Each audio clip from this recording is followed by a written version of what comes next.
Namaste, beautiful people. I am so excited to bring this next video to you. It's a topic that's so close to my heart. It's one of my most favorite important topics. It's aligned to self-care, which many of you know I absolutely love to teach. In this video, I am going to be teaching you how you can create a foolproof daily routine. Okay, so some of you might say morning routine, an evening routine, morning practice, evening practice. For me, it doesn't really matter. All that I care about is that you have a daily routine that suits your needs, is adapted to your life, meets you where you're at, and nourishes you and cares for you in the way that you really need. Now, our self-care is of utmost importance at these times. We're out there in the world, many of us supporting our families, supporting our communities, we're therapists, practitioners, and you know it's really challenging time out there. Just to break even every day and, stay sane. There's a lot of work that we're doing. We are constantly managing our energy levels. We're constantly managing our emotions. We're constantly nourishing ourselves and keeping ourselves afloat. And so the more that we focus on our self-care, the greater our capacity to do our work is. And not only that, our capacity to receive love and care from ourselves is directly related to our capacity to give love and care to others. So we are absolutely kidding ourselves if we think that we can run on empty or do the absolute bare minimum for ourselves and we think that we can go out there in the world and support our communities. It's not safe for us and it's not safe for them. So it's so important that we spend this time to do what we can to keep our energy levels, our physical body, our emotions tip top so we can be out there in the world being responsible and leading the way, guiding the way and showing others. It is simply a mindset that we can come into where we feel that we can balance, where we know that we can balance both the self-care and the self-attention and that output. If you hear yourself saying, well, I will wait until the end of the week to give myself that attention, or when that project finishes, I will. If you hear yourself, if you catch yourself saying that to yourself, that is a big red flag and telltale sign that you are not prioritizing your self-care. But I'm going to show you how easy it can be to do that. So first of all, I want to say that, it can feel really daunting when you know deep down that you need to give yourself this attention, but you just feel blocked. A lot of those blocks come up because it feels like such a big job to get into the flow and routine of a morning practice. It feels like such a big thing. There are so many things that need to fall in place for that to happen. But that's what I'm about to blow right out of the water for you, okay? So these are my top tips to creating a foolproof daily routine. So first of all, it's really important to meet yourself where you're at. Give yourself permission. It's easy to have that voice in them, not to have the voice. It's easy for us to get carried away with the voice inside that says, you got to be doing this, you got to be doing that. You need to be doing yoga every day. You need to be doing a meditation every day. It's really important to do this. It's really easy to get carried away with that voice and to either create all these expectations for ourselves that we don't fulfill or feel bad about having not done that. So what we can do is focus and spend time on being really truthful with ourselves as to where we're at right now in this time. So if where I'm at is that I can only spare 10 minutes in the morning, that's okay. That's where we start the work. We start the work in accepting where we're at and accepting what time and effort we can put towards this is how it's meant to be for now.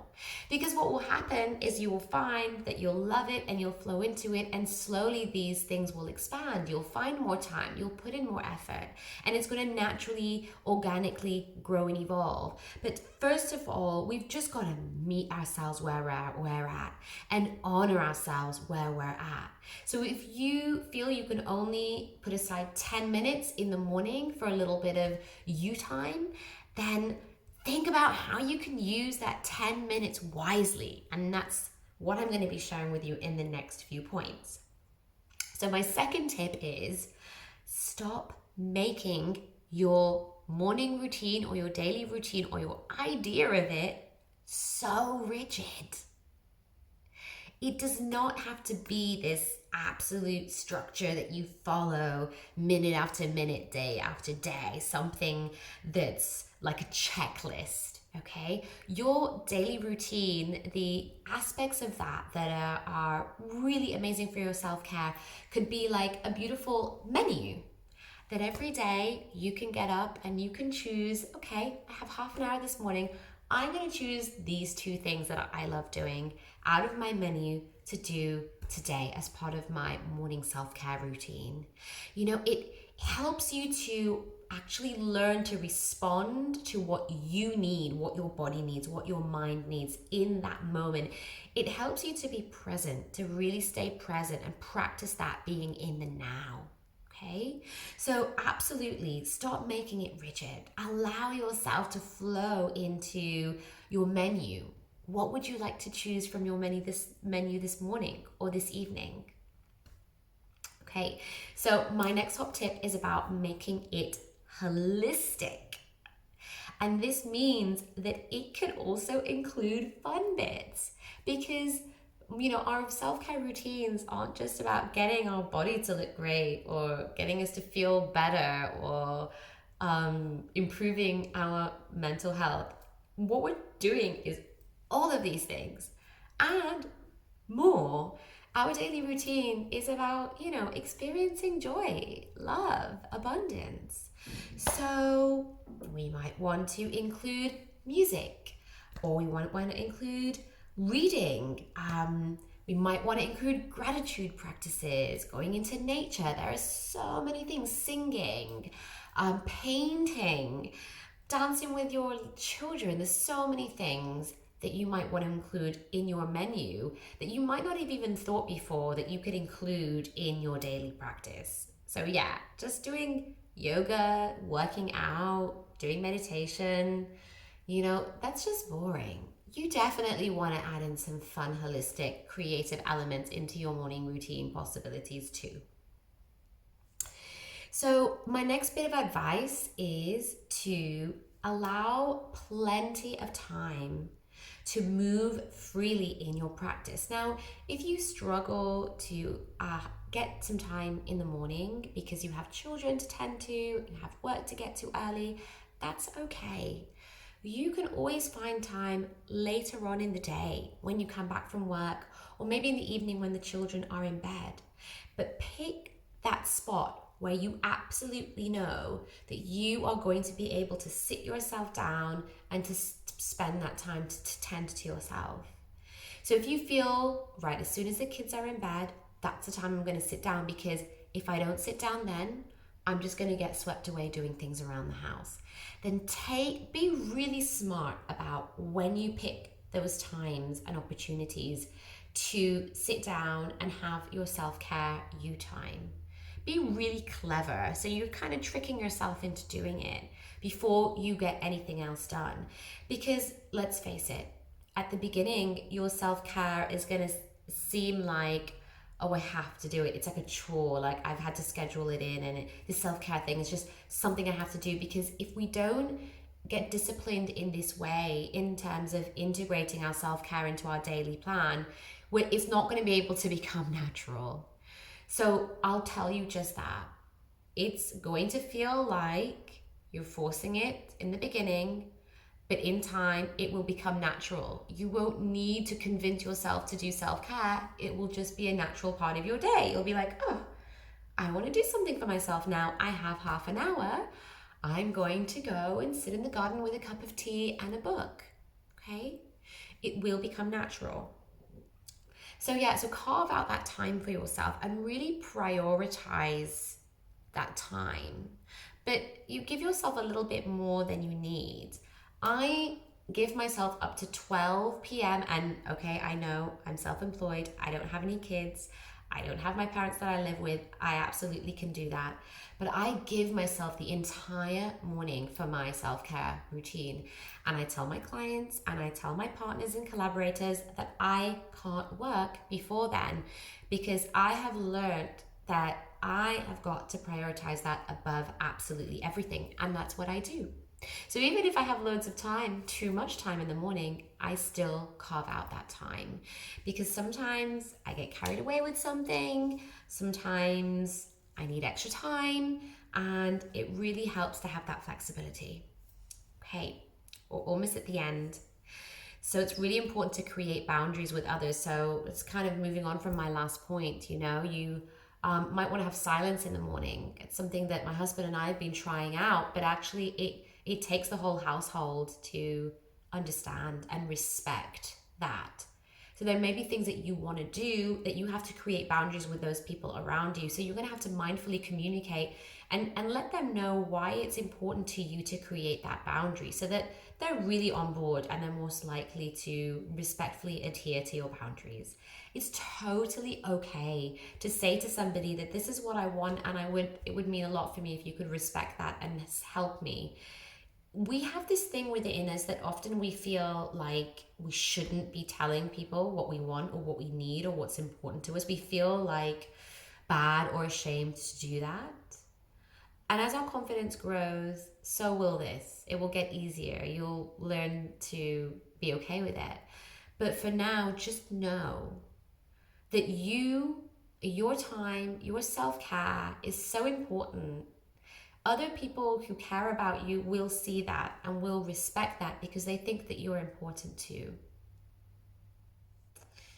So finally, my absolute favorite top tip to having a foolproof morning routine is have a space that is sacred to you, that is special to you. And this can be a space that's just your space. It might be a little nook or a little corner in the living room or in your bedroom or in the dining room, maybe somewhere where you have a furry rug and a meditation cushion, you have a candle and some incense that you can burn, and this is where you might go to read your book or to do your meditation. You might have some space in your garden or in the shed or in the garage that you've made beautiful and it's your place to go and paint or your place to go and dance or whatever it is.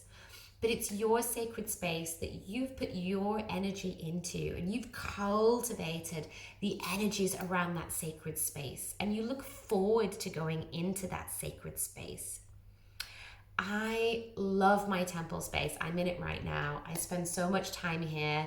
I've got the lighting how I want it. I have got my altar. I've got my comfy cushions, my oracle cards. I have a speaker. I have everything that I need to just be free, put music on, lounge about, have lovely smelly things.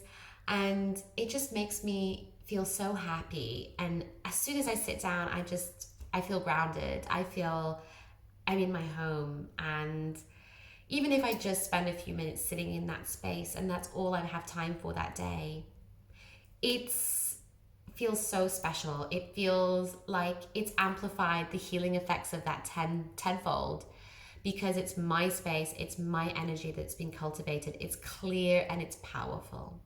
So I really recommend that you do this. It's so fun to create your little sacred temple space. Buy a few things, get a beautiful meditation cushion, get a beautiful rug. It's just my favorite thing to do. Put fresh flowers there every day, have some photos that you love, have your favorite books, make it your sacred special place. Now, before I finish the videos, I am going to share with you the practices that I think are really important to include in a morning or daily practice. Now, some of these are absolute must practices if we want to stay in tip-top emotional, energetic, and physical health. And the beauty of these practices is you only have to do them a few minutes a day, okay? So even if you have only 10 minutes, you can squeeze in 3 of these practices easy. Okay, so the first thing I'm going to mention is navel pumping. So the navel is above the belly button. It's basically where the stomach is. It's the solar plexus. It's our inner sun. The solar plexus is where we store our day-to-day dense energy, stagnant energy, anxiety, stress, worry, that kind of thing. It gets collected here in the short term. But this is also the energy center of our willpower, our determination, our commitment, our staying power. So if we are like wanting to cultivate the willingness and the staying power to be disciplined, to do our practice, to do any practice, to show up to people, to do our work, then we can instantly, just through a few minutes of navel pumping, release the old energy that's dragging us down, that's held here, and clear it, but then empower it so we are like ready to face the day, willing and determined, okay? So there are practices like Kapalabhati, which is breath of fire, and other breath kriya practices that I share as part of my classes that will help to pump the navel. The second practice, which I think is so important, is our practices to balance the right and left hemispheres of the brain. Now, this helps to process information, process emotions, and also process trauma, that we've got stored and locked away. It helps us to align our divine masculine and divine feminine aspects. It helps us to rewire the neural pathways as well. So many benefits for left and right hemisphere stimulation. So there are beautiful breathing exercises and movement exercises, so many that you can do to stimulate this left and right balancing of the hemispheres and the divine feminine and masculine aspects of our being. I also recommend every day to move, walk, dance, do yoga, do something that really moves the energy around in your body, pushes out the stagnant energy and moves away and moves through the vibrant, fresh energy, okay? And music and creative expression is so important. So I will put these 2 things separately. So put on music.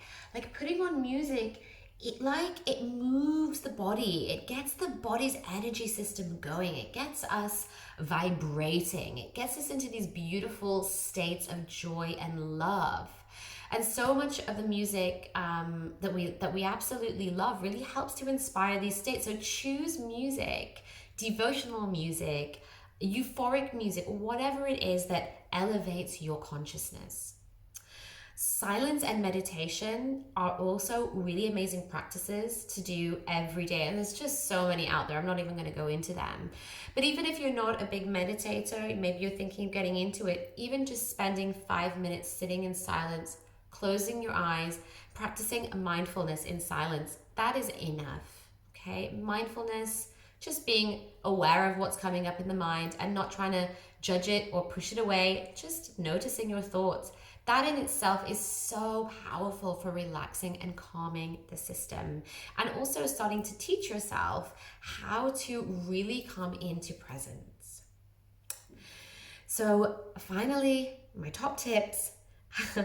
Nutrition. Nutrition is so important as part of your daily self-care routine. Whether you take supplements, making sure you hydrate yourself every day. Maybe you like to focus on your gut health, your immune health, detoxification. You might have your own personal health regime, physical health, emotional health, whatever it is, whatever you're doing to nutritionally support your mental, physical, energetic, and emotional health. Make sure that you make that a priority. Yeah, God, so many amazing things that we can do to support ourselves.